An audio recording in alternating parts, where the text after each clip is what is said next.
The Greek Orthodox Church of America is losing its roots exactly because it's so desperate to try to engage the modern world at the cost of the actual Orthodox faith.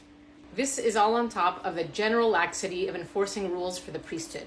We have examples of priests who are single but are still dating, priests who have mistresses, of course, and they don't get defrocked. And more broadly, Greek Orthodox priests in America dress like they're Catholic. They don't have beards, they dress in casual, plain clothes outside of church. And I want to explain that the priest's external appearance is important because it's not a uniform that he takes on and off whenever he's on duty. It's a visible witness of his sacred office and his total consecration to God. So when priests in America choose not to wear their rasa outside of liturgical services, we create a number of problems. A priest's clothing is a living confession of his faith. It reminds everyone, Orthodox and not Orthodox, that God is present and the church is in the world. So when priests dress like laymen, they become invisible as spiritual fathers. Society loses a visible sign of holiness and its opportunities lost for evangelism. A priest's rasa are not just tradition. They're a sign that the priest has put on Christ, as the Bible says, and he no longer lives for himself. So when this is abandoned and the priest's role becomes a job rather than a lifelong calling, this ends up blurring the line between clergy and laity, and it weakens the priest's own sense of spiritual responsibility. I've heard priests try to justify their throwing off the rasa in favor of Western clothes or Catholic dress by saying they're trying to blend in or they want to be approachable.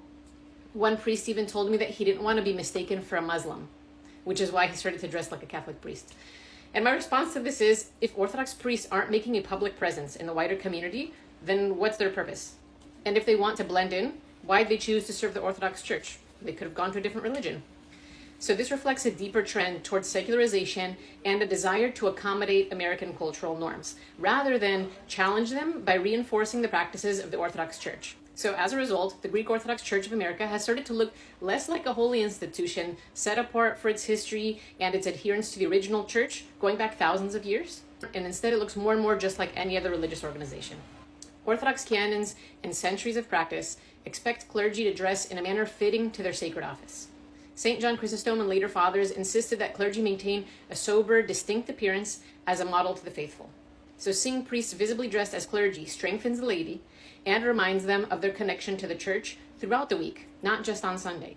So when priests abandon this tradition, it becomes easier for lay people to compartmentalize their faith and treat church life as something separate from real life. Strengthening the Greek Orthodox Church in America isn't going to be done through diplomatic acts of accommodation. It'll be strengthened by adhering to the canons and the beliefs of the actual Orthodox Church. There's plenty of other religions, Catholics, Protestants of all flavor. There's only one orthodoxy. So why sacrifice that?